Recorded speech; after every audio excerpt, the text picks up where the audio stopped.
Mais um episódio aqui do nosso podcast Carreira e Negócio.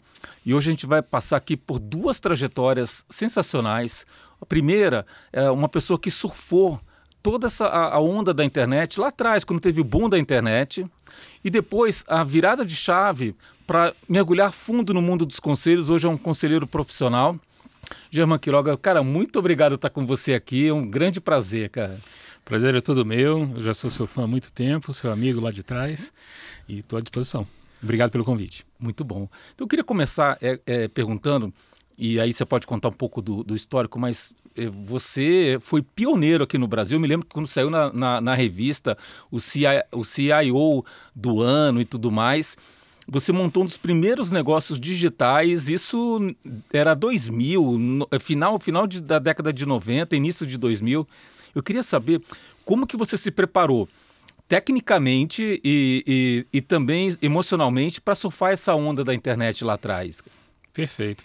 A gente estudou junto no IME e logo depois do IME eu vim fazer mestrado aqui em São Paulo. E estou falando de 92, ordem de grandeza, por aí. E aí quando eu vim fazer mestrado, a internet estava começando, já acontecia a internet para meios acadêmicos. Então eu tinha acesso na USP, que é onde eu fiz mestrado aqui, mas ainda não era você tinha as BBS, mas não era uma coisa massificada para pessoa física, nem para empresas.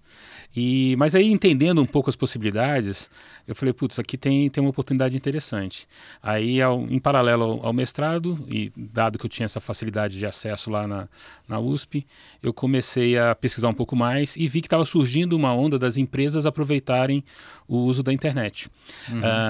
E logo que eu saí, eu montei uma empresa para desenvolver projetos corporativos para presença na web.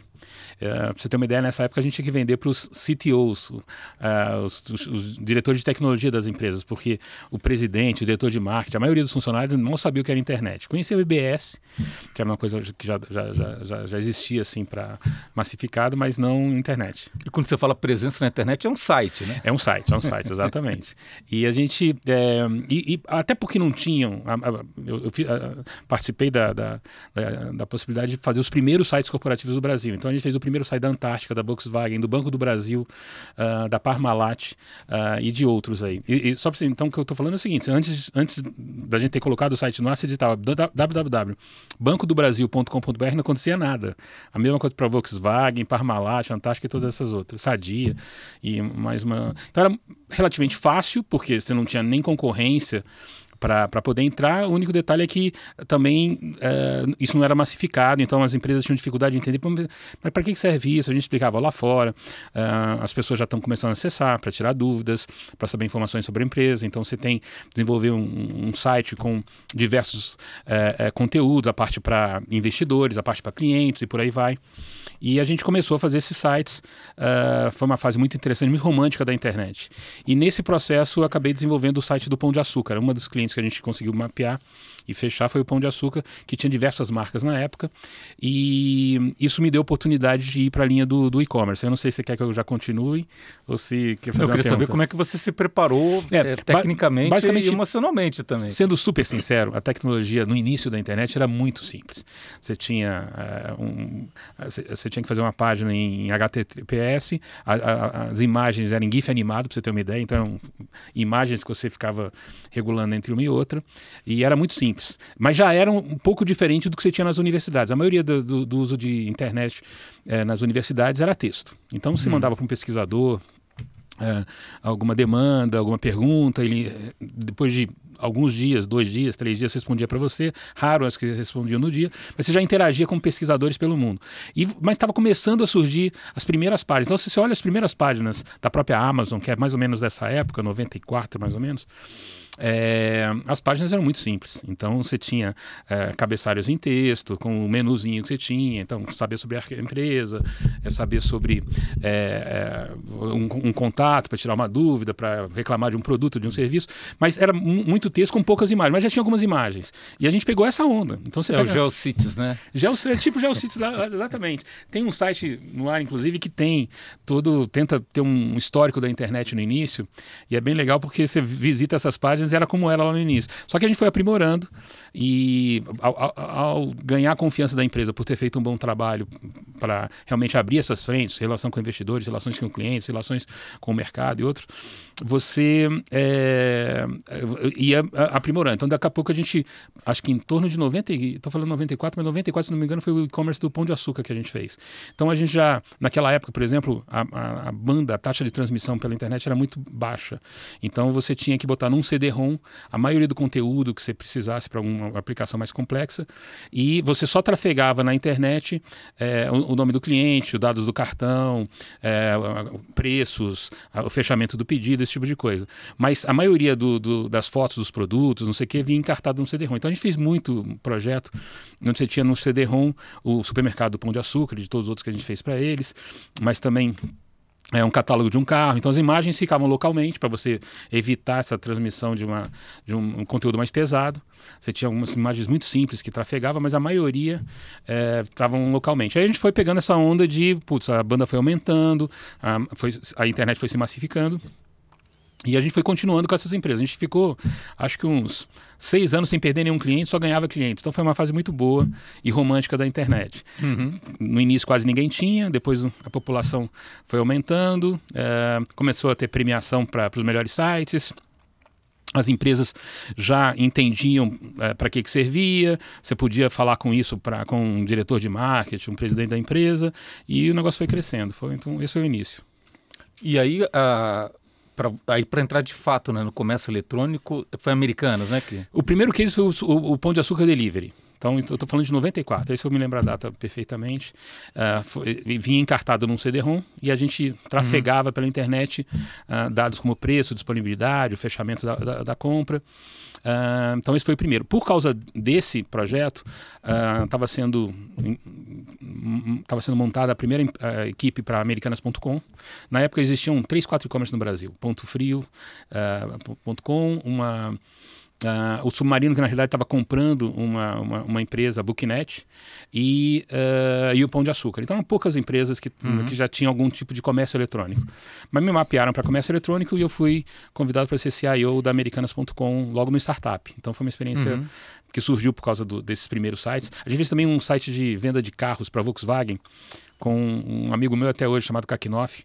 Depois disso já foi presidente da Audi, já foi presidente da Gol e agora é presidente da Porto Seguros. Mas a gente fez também uma experiência de vender carros pela internet. Isso eu estou falando de 94, iam chegar poucos Beatles no Brasil. E esse executivo falou assim, se a gente for tentar identificar em que concessionária a gente vai alocar esses poucos Beatles, vai ser muito difícil. Então eu propus aqui que enquanto eles estão vindo de navio, a gente tente vender pela internet. E a gente fez um projeto que a gente pegou um influencer, que não tinha esse nome na época, que era o Jô Soares, e a gente negociou com ele para ele ajudar a vender os Beatles. Ele fez uma propaganda lá na internet. E se por um lado o público era pequeno, por outro lado ele era muito nichado em classe alta. Então a população no início era masculina, de alta renda, e relativamente jovem, tá? Então a gente vendeu todos os Beatles antes deles chegarem no Brasil. Foi um case bem interessante. Isso, e aí depois você sai, né, da prestação de serviço e vira executivo não era nem startup na época, né? Mas, não tinha esse nome. Mas como é que foi esse processo? Então, justamente, por causa desses 2 cases de comércio eletrônico, do Pão de Açúcar e o da Volkswagen, que ficaram na época relativamente famosos, as headhunters que estavam montando a equipe para Americanas.com entraram em contato comigo, eu fiz um processo, e no processo eu acabei sendo escolhido para ser CIO.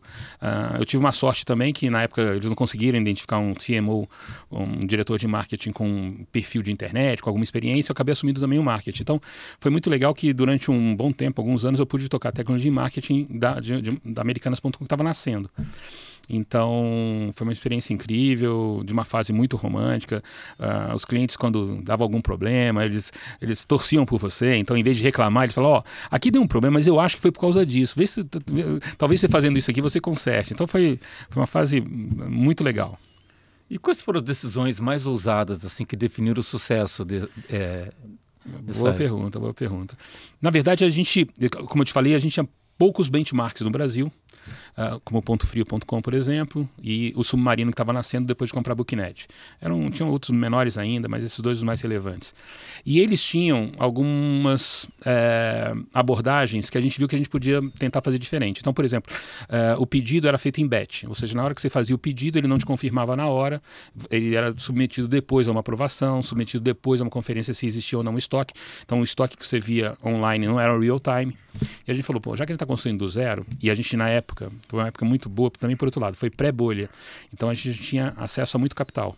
Então a gente já resolveu vamos fazer o seguinte, vamos tentar fazer um projeto onde a gente tenha o estoque real time e o processamento da aprovação do pedido também real time.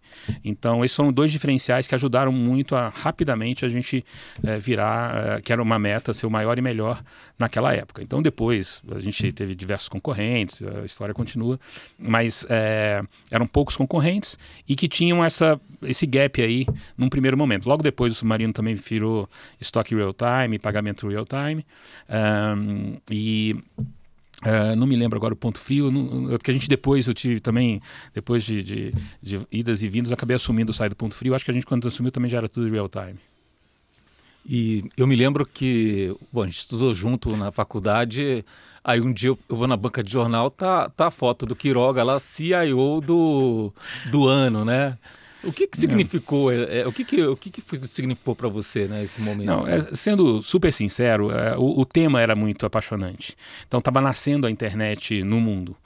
Tinha alguns cases globais famosos, como a Amazon, por exemplo, que também é de 92, é pouco antes do nascimento da Americanas. Mas, então era um assunto muito sexy. Então foi menos pela competência tecnológica, não sei o quê, do que pelo fato de ser sexy. É fato que a gente, naquela época, não tinha uma indústria de internet. Então, tudo que a gente precisou fazer, a gente precisou desenvolver internamente.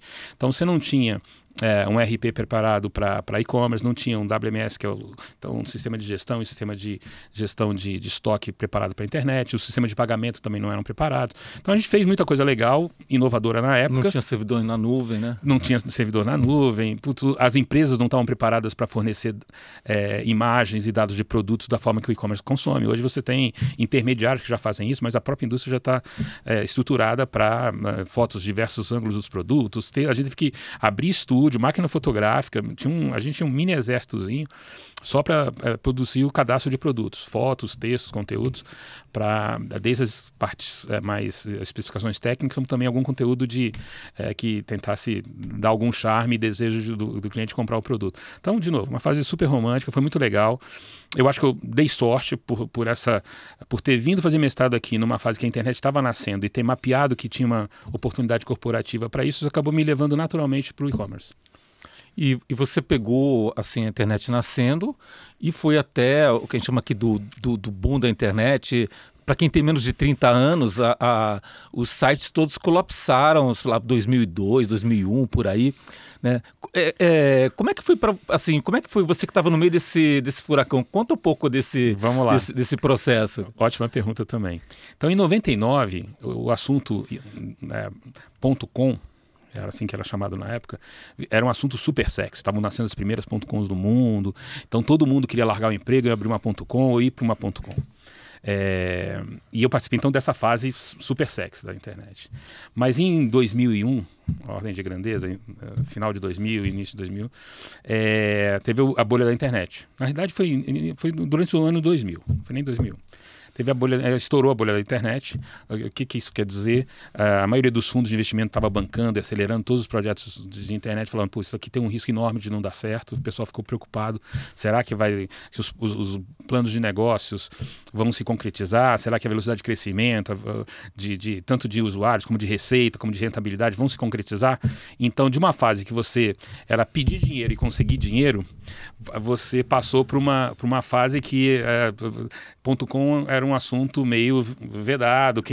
Você saiu do seu emprego, largou o seu emprego para .com, coitado de você, tô com pena, talvez eu consiga te ajudar. Então virou um assunto contagioso, vamos dizer assim. Então foi uma fase interessante. Os resilientes, tanto em termos de modelo de negócio, como em termos de força de vontade de persistir naquela visão que, putz, isso aqui vai ser legal no futuro, continuaram. Muitos voltaram para uma vida corporativa normal.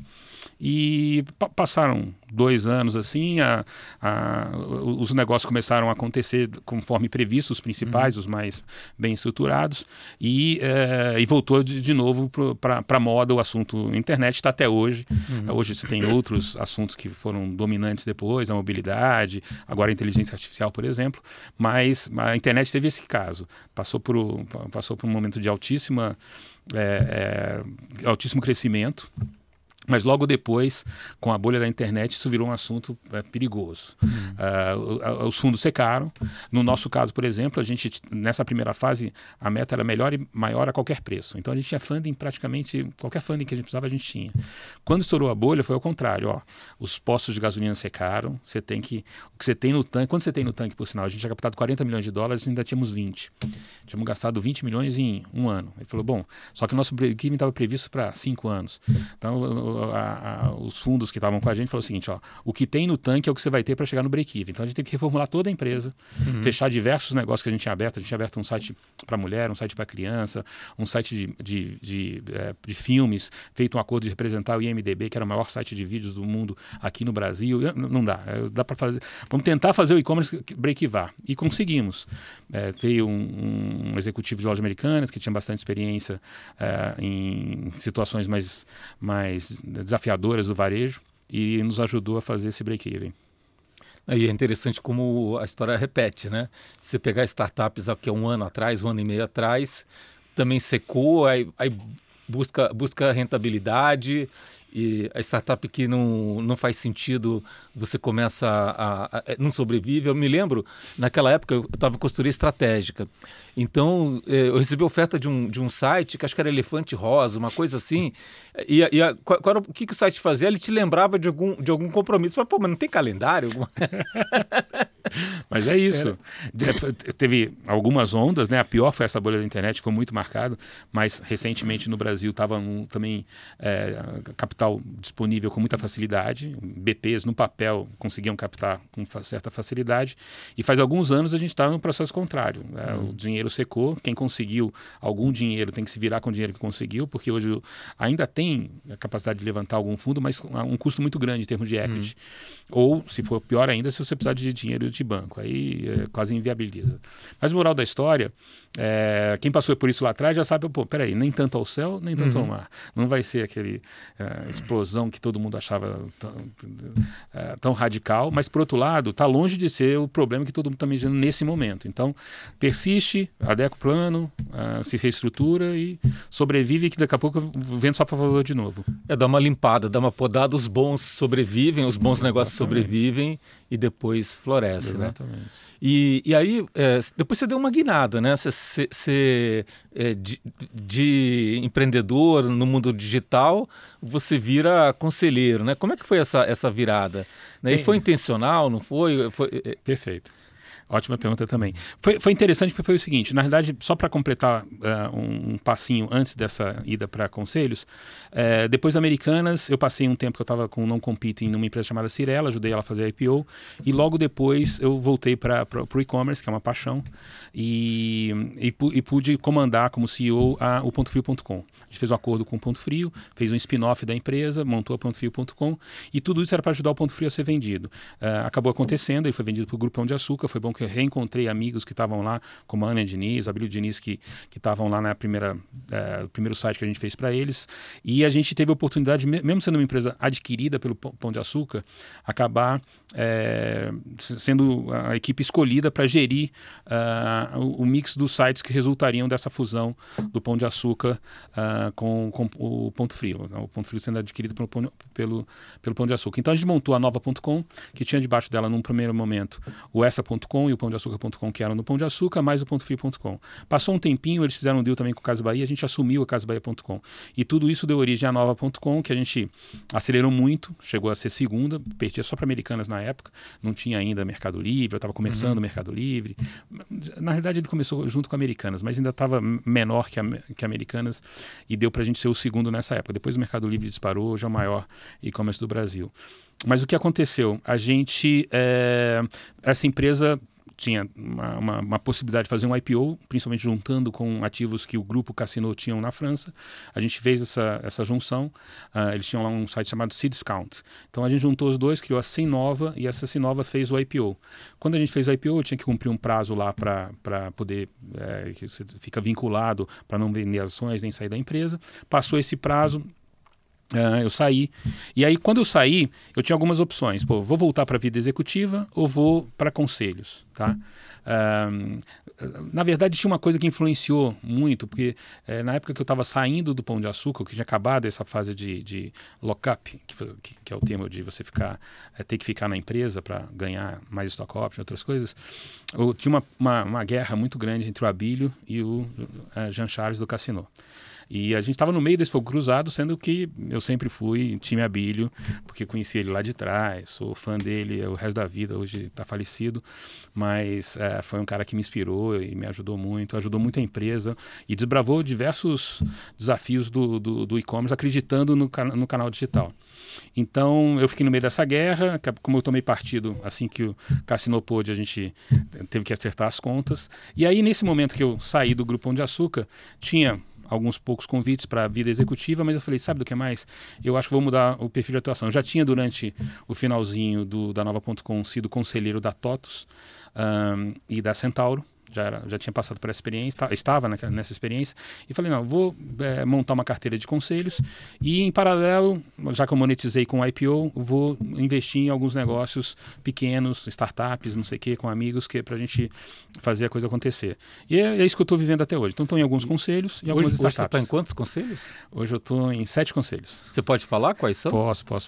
Eu acabei de sair da Gol e da Centauro, estava lá desde essa época do finalzinho da fase da Nova. Não é recomendável que um conselheiro independente fique mais de 6 anos. Eu acabei ficando 8 anos nas duas. Foi uma experiência incrível, pessoas incríveis, empresas incríveis. Pude sair da Gol já com o finalzinho do processo de RJ e da SBF, que não é mais Centauro, porque ela comprou a operação da Nike no Brasil.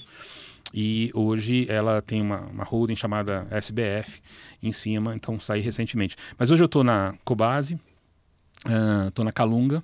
Então na Cobasi até a gente começou uma forma muito parecida que a gente começou o pontofrio.com, fazendo um spin-off da Cobasi.com, e de lá depois, quando entrou um fundo de investimento na Cobasi, que foi o Quineia, a gente acabou subindo a nossa participação para a Cobasi. Então eu tenho uma pequena participação na Cobasi, mas sou do conselho.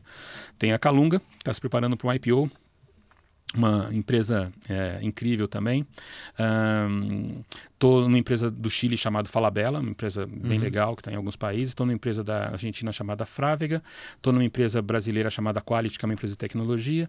Uma empresa chamada G2D, que é um fundo de investimento aberto em bolsa. É bem legal esse modelo. E, na verdade, o sétimo não é bem... É um conselho, é um comitê. É um comitê da Porto, que agora não é mais Porto Seguro, é Porto. Então, essas são as atividades de uma vida mais de conselhos e esse comitê. Conselho de empresa grande e em vários países, né?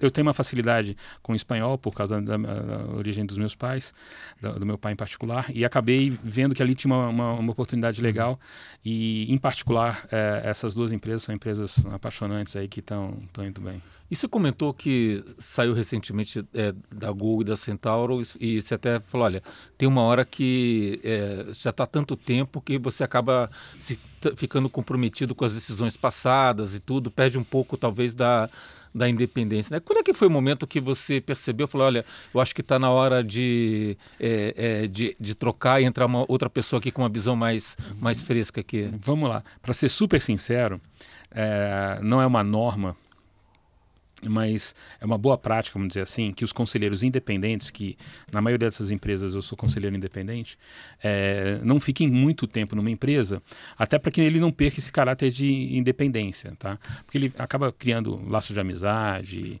e outras coisas mais que, se ele não se controlar, podem influenciar. Então, uma boa prática é o seguinte: fica 5 anos, 6 anos, já é um tempo limite. Eu já estava um pouco mais que isso.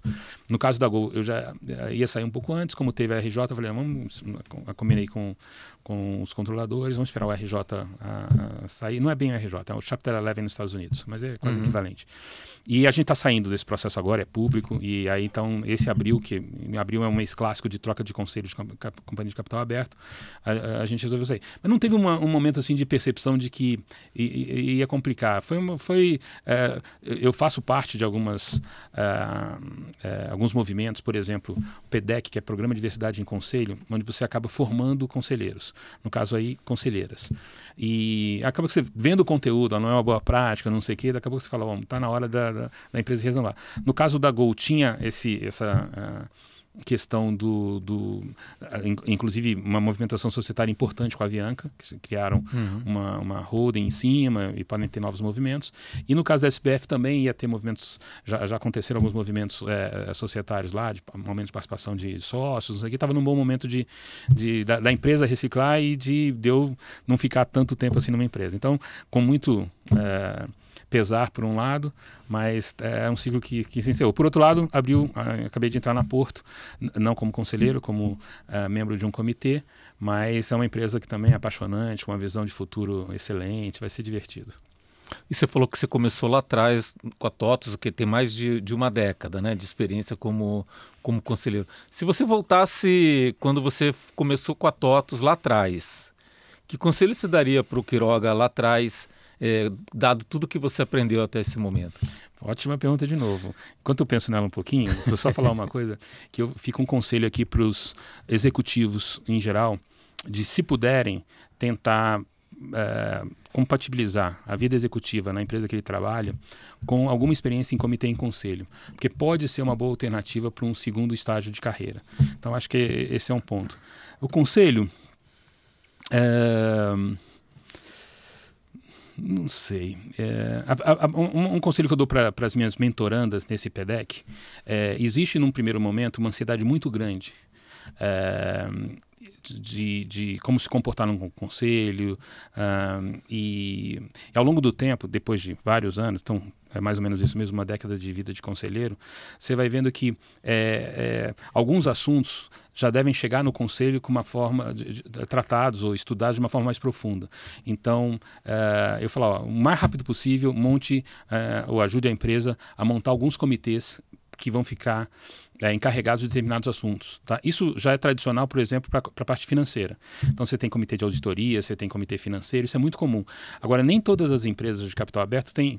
Hoje é mais comum, mas ao longo do tempo isso foi ficando comum, mas não era muito comum. Você ter um comitê, por exemplo, de inovação, um comitê digital, um comitê de transformação, de alguma forma, um comitê de RH, um comitê de marketing. Então, esses comitês ajudam a que o assunto, que são assuntos bem estratégicos, delicados e que tomam tempo para você realmente poder tomar decisões assertivas, que às vezes, se você ficar dependendo só do conselho tomar decisão num curto espaço de tempo, reuniões de um dia ou meio-dia, você não está profundo o suficiente. Então, o comitê tem condições de, junto com a equipe da empresa e outros assessores externos, se aprofundar num assunto e chegar para o conselho com um assunto muito mais estudado e com direções muito mais assertivas. Então, eu acho que foi uma boa prática nas empresas que eu participei, a montagem desses comitês. E isso ajudava muito o conselho. Então, do mesmo jeito que eu tenho alguma especialização na parte de transformação digital, inovação, e isso me impõe determinados deveres, fazer com que a empresa, por exemplo, mapeie riscos, se antecipe a movimentos, surfe determinadas ondas que são importantes. Por outro lado, tem especialistas em RH que estão atentos a outras questões. A sucessão está bem planejada, a questão de remuneração está bem planejada, os incentivos estão alinhados com os planos da companhia e outros. Então, você tendo os diversos comitês especializados e no conselho um conjunto de pessoas com especializações diversas que entendem o todo da responsabilidade de um conselho, mas tem a sua especialização maior em um determinado assunto, isso acaba fazendo com que o conselho performe melhor, na minha opinião. Talvez isso. Não sei se serve como conselho.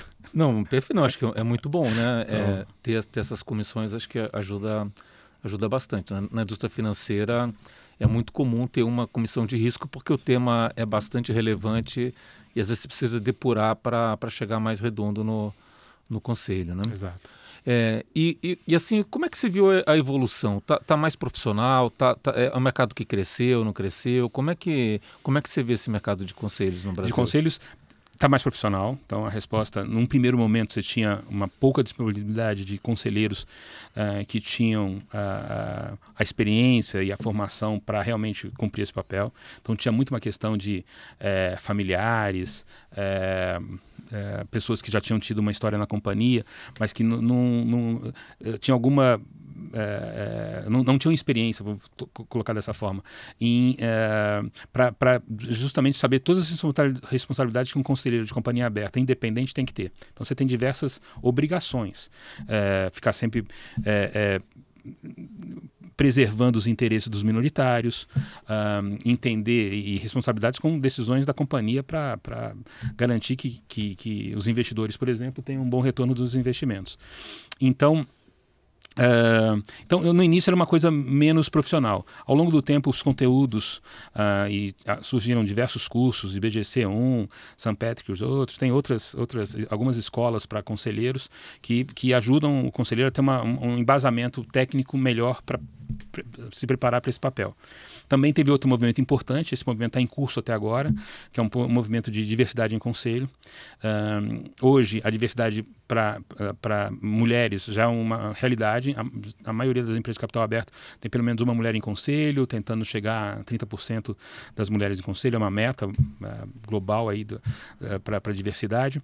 Mas você ainda tem pouca diversidade, você não tem uma diversidade racial, não tem diversidade sexual, de opções sexuais, então você tem ainda desafios nesse sentido. Não que seja uma obrigação, mas dependendo, isso ajuda também a você ter uma visão mais holística sobre algumas tomadas de decisão que podem ser importantes. E nessa década como conselheiro, qual foi a decisão mais difícil e o que você aprendeu com essa decisão? É delicado falar, porque você vai falar das empresas, né? Mas pensando em você mesmo, né? Teve alguns momentos de ajustes financeiros de algumas dessas empresas que eu participei. Poucos, felizmente, muito poucos, mas surgiram momentos em algumas empresas, não em todas, de necessidade de você realmente rever estrutura, por exemplo. Então, rever estrutura é um processo muito doloroso. Eu já tinha dificuldade, já era um desafio para mim como executivo, como CEO de companhia, e depois como conselheiro também, quando você... Mas às vezes, para a sobrevivência da empresa, é importante você tomar essa decisão na hora certa, da forma certa. Se você fizer... se você não fizer, por exemplo, você pode comprometer a sobrevivência da empresa. Então, só para dar um exemplo radical. Então, o quanto fazer e o como fazer também é importante. Você faz no momento que você ainda pode ajudar esse executivo que você está desligando a fazer um processo de revisão de carreira com algum tipo de coach, com algum tipo de empresa que suporte esse processo, ele sai melhor. Você pode fazer algumas empresas têm algum plano voluntário. Esse plano voluntário às vezes dá para o executivo que está saindo um caixa que, dependendo da idade, pode ser o suficiente para uma aposentadoria, dependendo da idade, pode ser suficiente para o cara começar uma empreitada como empreendedor ou para que ele realmente possa passar um período para tomar a melhor opção de como ele vai continuar a carreira. Então, as poucas vezes, felizmente, que a gente teve que passar por isso, talvez tenham sido os momentos mais difíceis, tá? Ajuste de tamanho da empresa, da estrutura da empresa. É diferente de um ajuste por performance. O ajuste por performance é uma coisa recorrente, normal, faz parte. Você tem que ter dado as condições para que o executivo performe, os sinais que ele não estava performando, mas aí é do negócio você rever a estrutura por causa de performance. Rever por causa de capital, conjuntura econômica do país, por exemplo, do segmento, da categoria do negócio, é mais complexo. Às vezes você vai desligar pessoas que, construíram aquilo contigo. Mas é uma questão de, putz, você tem que fazer escolhas difíceis. Por isso, meu ponto aí é, quanto antes e de forma mais assertiva você fizer esse processo, melhor para todos. Para a empresa, porque ela não esperou o problema ficar crítico para tomar uma decisão como essa, e melhor porque você pode fazer também em melhores condições para os executivos que eventualmente vão ser desligados. Perfeito. Não, acho que é. E assim, você também é um grande investidor de novos negócios e tudo mais. Quando foi a primeira vez que você investiu numa startup e o que te motivou? Vamos lá. Grande já é um ponto questionável, né? Eu tinha alguns recursos que eu amealhei com a questão do IPO, principalmente com a questão do IPO, além da vida executiva, e resolvi montar alguns negócios. Então, hoje eu tenho uns 8 negócios que eu invisto diretamente, e o primeiro que surgiu foi com amigos que estavam querendo montar uma consultoria. Então a gente montou uma consultoria. Depois a gente, com outros amigos, a gente montou uma plataforma de e-commerce. B2B, B2C, esses dois existem até hoje, estão indo bem. Depois a gente montou com outros amigos, em função até de uma demanda do mercado, uma empresa para compra colaborativa, que a gente compra de uma forma agregada para determinadas empresas, e com isso a gente consegue descontos maiores. Então, um negócio de intermediação B2B, mas é um negócio que lá nos Estados Unidos é muito relevante para algumas categorias, como hospitais, por exemplo, entre outras, e a gente replicou esse modelo aqui no Brasil. Então foi surgindo naturalmente, e aí você vê que às vezes o retorno de você investir numa empresa é maior e traz mais satisfação do que às vezes você deixar com alguma aplicação financeira num banco.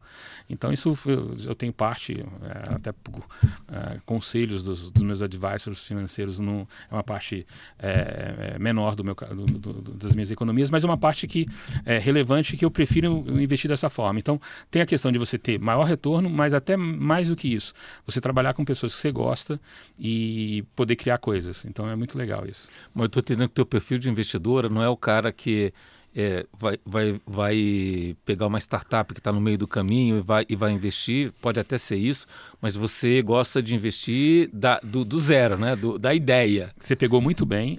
O perfil das minhas investidas diretas é quando a gente começa do zero um negócio, e é onde eu me sinto mais feliz. A gente monta a estrutura de pessoas, a proposta de valor, né? Tudo do zero. É aí que eu realmente... Tem 2 exceções. Um fundo de investimento que eu participo, me convidaram e eu participo, chamado High Partners. Então ali a gente tem outros investidores, eu faço parte de um comitê de investimento, mas eu também investi ali. E esse já pega empresas que existem e ajudam a acelerar. E teve um outro negócio aqui, essa da plataforma que eu mencionei, ela já existia, a gente viu que ela tinha uma plataforma muito boa, o mercado tinha poucas opções e a gente resolveu comprar ela, ou pelo menos o controle dela, de uma empresa que já existia. Mas a maioria a gente tirou do papel. E assim, quando a gente pega investidor anjo, né, normalmente a gente tem uma tese de investimento, tem que estar faturando, tem que ter um cap table, tem que tecnologia própria, e assim vai, né? No teu caso, que você está investindo do zero, né, da ideia, ainda não foi nem... Qual é a tua tese de investimento, né? O que faz você decidir se você quer entrar ou não nesse negócio? Ótima pergunta também, e por sinal, como investidor anjo, eu que tenho que aprender contigo. Você tem diversas iniciativas, uma experiência muito grande, qualquer hora eu vou me aproximar para entender um pouco mais. Mas como nesse processo de pegar empresas do zero e fazer ela acontecer, talvez os meus critérios mais claros e recorrentes sejam, primeiro, com quem você está se associando. Eu acho que isso é fundamental. Então, são pessoas que você conhece, confia na capacidade executiva, já viu ela reagir a situações complicadas, pessoas que tenham a capacidade de se... rever direções em caso de mudança de conjuntura. Isso é muito importante numa startup, porque ainda mais no Brasil, hoje o mundo todo está bem instável e bem complexo, mas o Brasil sempre apresentou um desafio maior de mudança de conjuntura. Então as empresas têm que se adaptar, desde a proposta de valor, preço, equipe, estratégia. E então pegar pessoas que tenham essa capacidade de repensar o negócio e fazer o negócio acontecer de uma forma ou de outra, vão esbarrar em diversas situações desafiadoras, de situações complicadas, e vão achar uma saída. Por sinal, uma das coisas legais da nossa faculdade é que a gente foi treinado para isso, né? Nos davam problemas abstratos às vezes, super complexos, e você tinha que resolver. Então, eu tento me associar a pessoas que têm esse perfil, tá? Além da questão de valores e confiança, mas principalmente em termos de perfil, da questão de gestores que saibam lidar com situações complicadas, que saibam lidar com pessoas.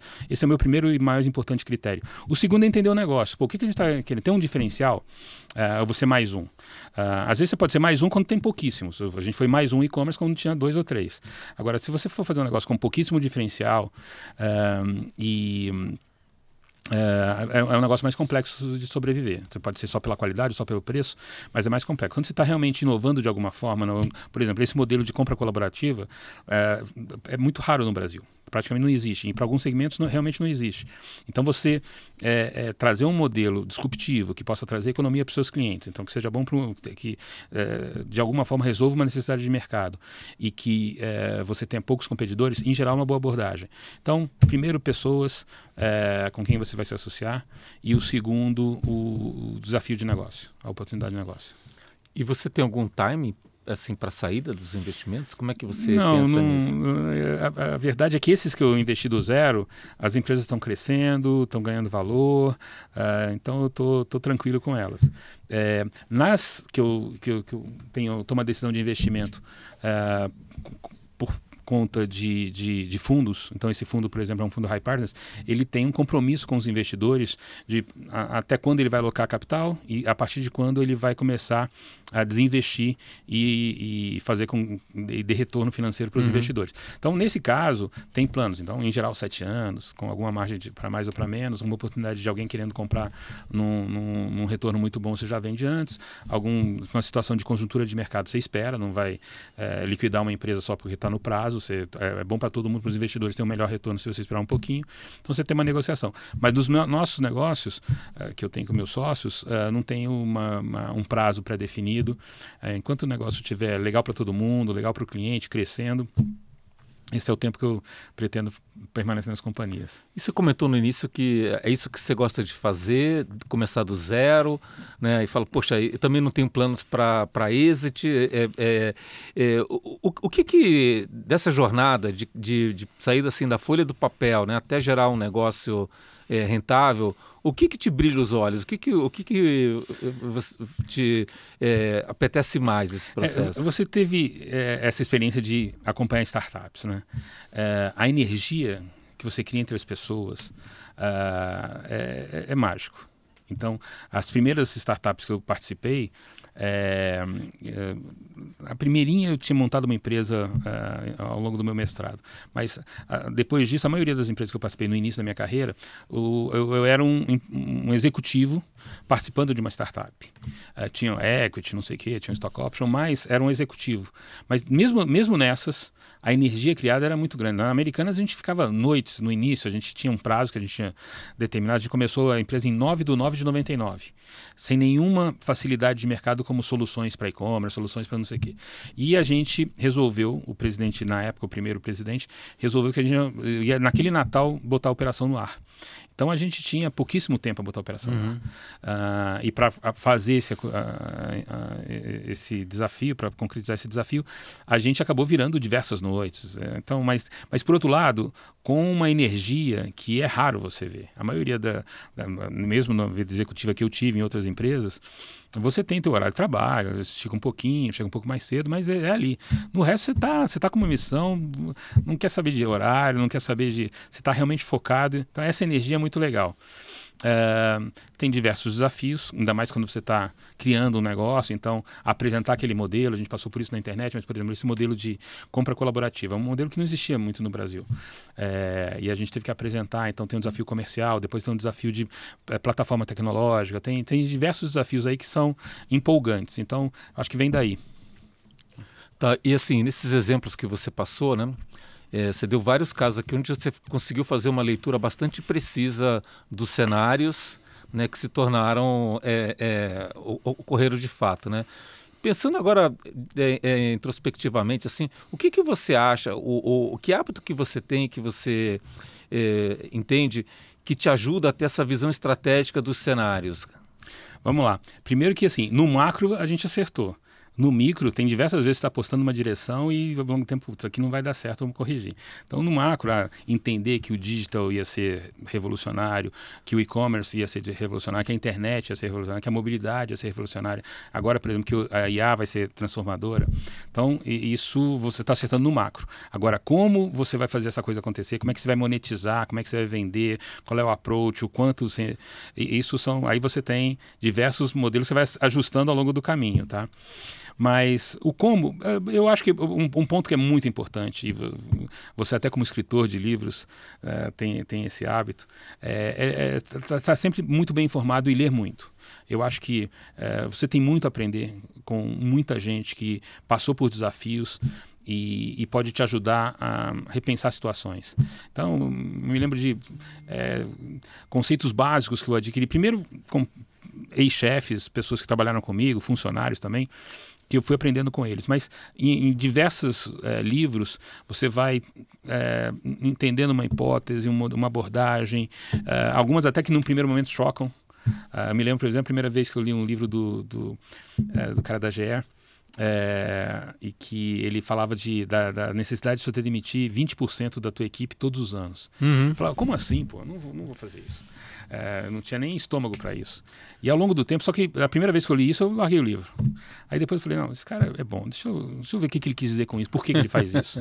E basicamente, ele tinha uma visão de meritocracia muito arraigada, onde você devia incentivar, promover, bonificar os que têm melhor performance, mas por outro lado, uma responsabilidade também de girar essa percentual da empresa, em torno disso, para que você tenha uma empresa mais saudável.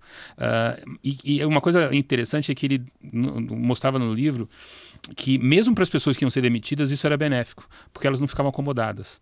E depois de um tempo eu fui entendendo essa tese e adotando. Mas, resumindo, eu dei só um exemplo, eu acho que literatura, se você pegar referências, e felizmente a gente está vivendo uma década com diversos exemplos aí que podem nos inspirar em diversas situações. Então, pessoas fantásticas que criaram, mais do que criar impérios, mas que foram, por exemplo, o cara larga um emprego super legal para montar uma Amazon.com, que com mesas de porta de madeira, porque com o investimento dos pais, arriscando o capital que os pais precisavam para poder aposentadoria, e hoje é uma empresa trilionária em termos de valor, um dos caras mais ricos do mundo, mas que viu uma oportunidade e falou, não, vou atrás disso. Então, esse exemplo, e o exemplo da Amazon como empresa, então, depois você vai estudando ela abriu, vou chutar aqui, mais de 100 frentes de negócio super interessantes. E você vai, pô, mais um tiro certo do cara. E você vai aprendendo. Então, basicamente, se informar, ler e se inspirar em cases de sucesso. Acho que é o que me ajudou. Não, perfeito. Aproveitando um pouco também aqui, não só carreira e negócio, mas pegar um pouco de como é que você consegue fazer tanta coisa. Como é que você faz a gestão do tempo para tocar todas as iniciativas que você tem?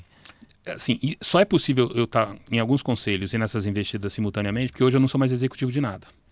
Então, se você é um executivo, a minha sugestão é que você tenha um comitê ou um conselho. Eu acho que não ter nenhum é ruim e ter mais de um é complexo, tá? Ou mais de dois, porque você tem lá as responsabilidades do teu dia a dia. Então ali você está limitado realmente. Mas quando você sai dessa equação de vender um bloco de tempo muito grande para uma determinada empresa como executivo, você ganha essa possibilidade de gerir seu tempo. E aí você tem que ajustar o número de conselhos. Já tive mais do que esse número, já tive menos. Eu acho que eu estou num número de equilíbrio bom. A escolha também de que empresa você vai participar também é super importante. Tem empresa que dá super trabalho, dá muito trabalho e te toma muito tempo. Então, assim, quais são as empresas que você pode realmente ajudar? Então, se você não está fazendo um papel de alguma forma ajudar, não faz sentido. Mas, por outro lado, que ela tenha um corpo executivo, suficiente para administrar e que você vai ficar realmente com papel de conselheiro, não um papel de executivo. Então é um primeiro ponto. Nas investidas, eu também diria que é importante isso. Porque muitas empresas, startups, têm uma demanda por parte do investidor ou do conselheiro de tempo que não é compatível com essa realidade que eu escolhi para ter.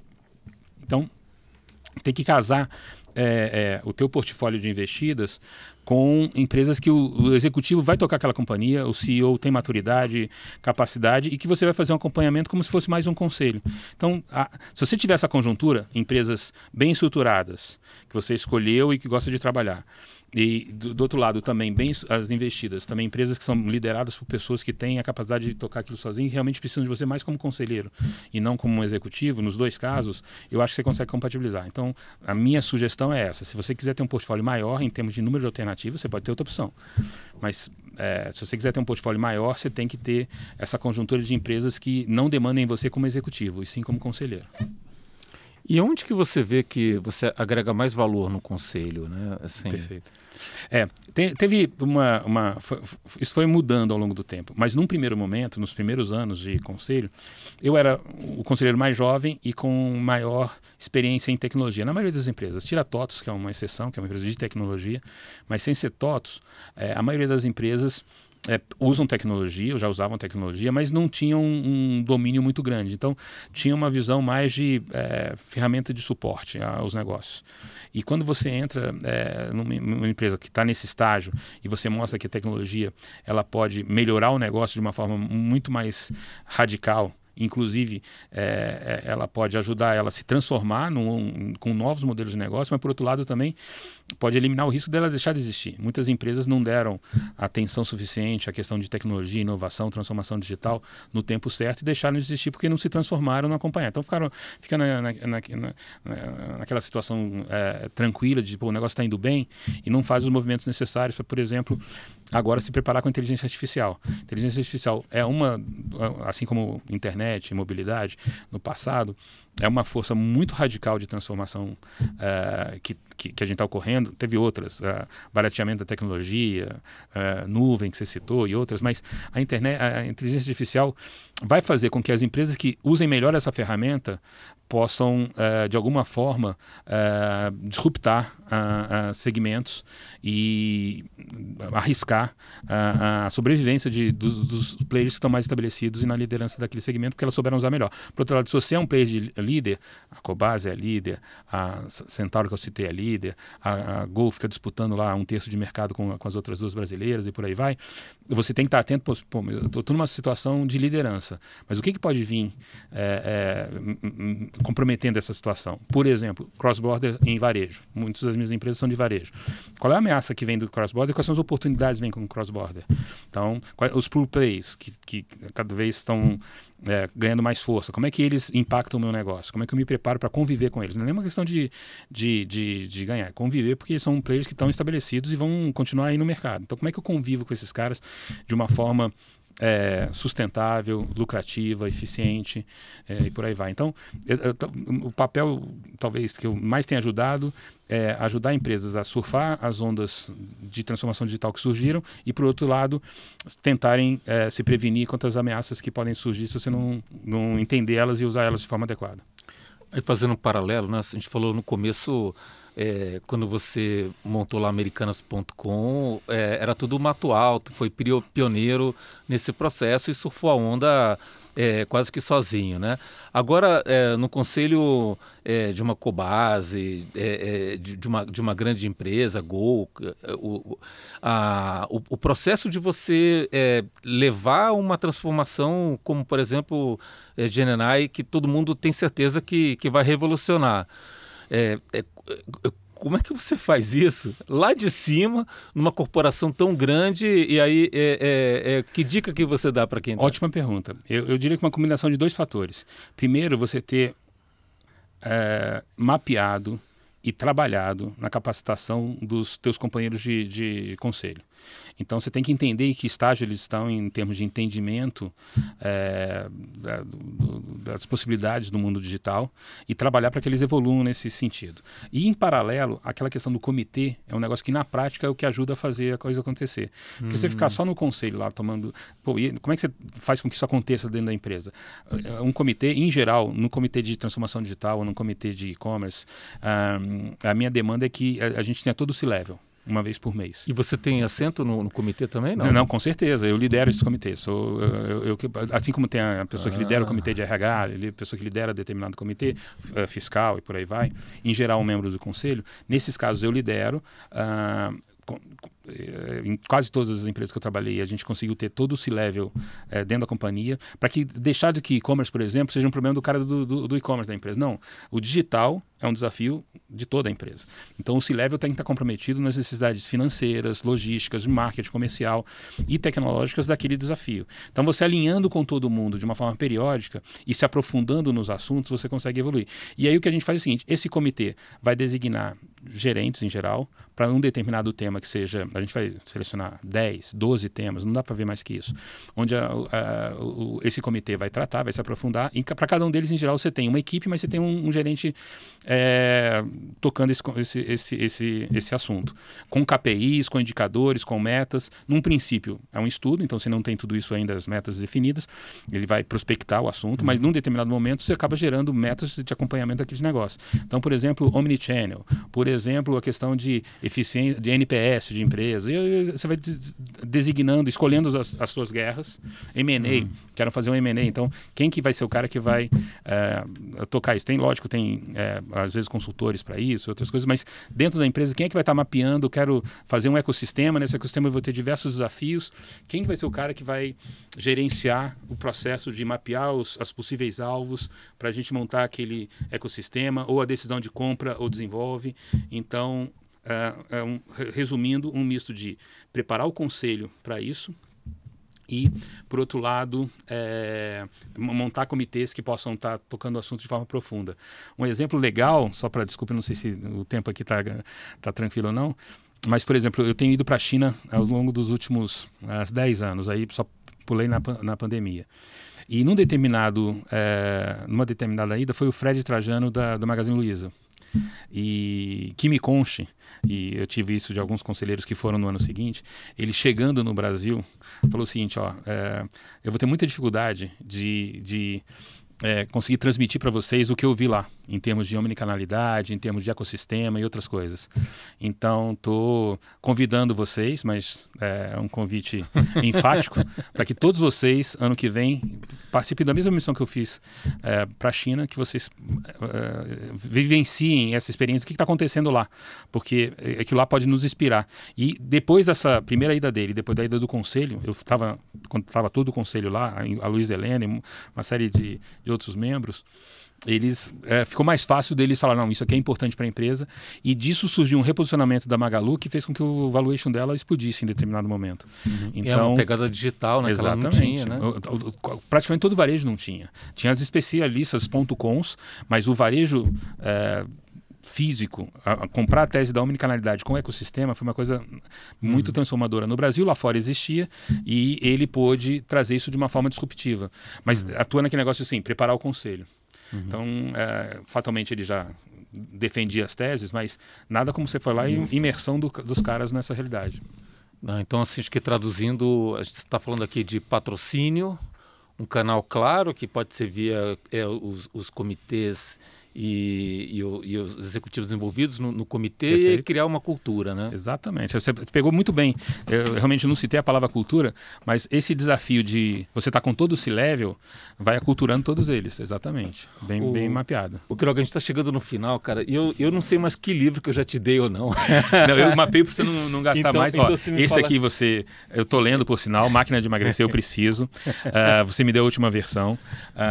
Agora, não tenho. Pronto. Então pronto, o Guia do Executivo Demitido. Pronto. Esse aqui você me deu também, fantástico. Inabalável, fantástico. Né?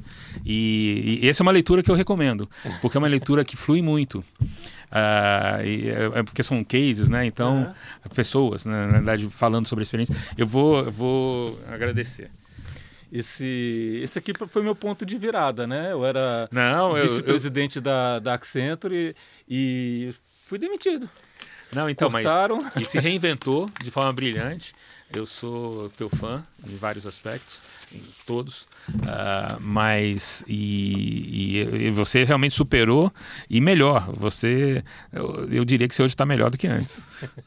Não, porque às vezes você precisa de uma sacudida, porque você alcança.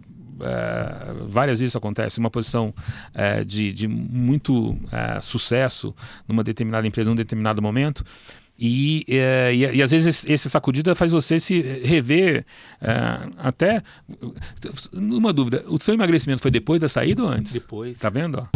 É o caso, você repensa tá como um aqui, todo. Né, o melhor, pior ano da minha vida. Tá vendo?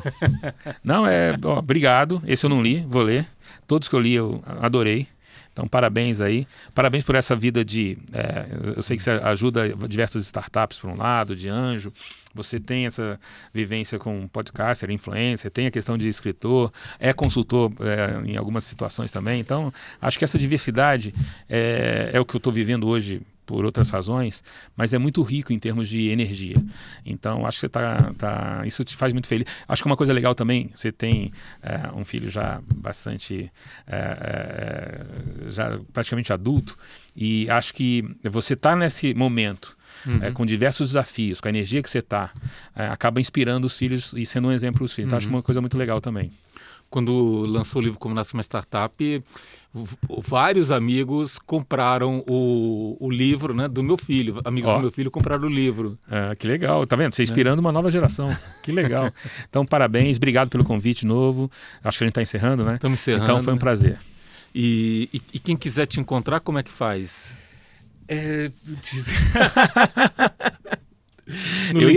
Eu ia falar meu e-mail, mas a verdade é que eu praticamente não leio mais e-mail. O LinkedIn, né? É até fácil. LinkedIn acho que é um bom caminho. Pronto. LinkedIn consegue te encontrar, né? Germán Quiroga. Pronto. E você que acompanhou até agora, assim, acho que um exemplo aqui, o cara foi pioneiro no varejo digital aqui do Brasil, na época que não existia nem internet praticamente, né? Só existia internet corporativa. Depois deu uma guinada, teve um grande exit e virou investidor de negócios e também um conselheiro aí, acho que quase 8 empresas, né? 7, agora 7. 7 empresas não é para qualquer um ser conselheiro de 7 empresas, não são empresas pequenas, né? Então, excelente exemplo. Muito obrigado, Quiroga. Eu que agradeço, de novo, sou seu fã. Muito obrigado pelo convite, foi uma honra. Tá bom, cara. Valeu. Falou.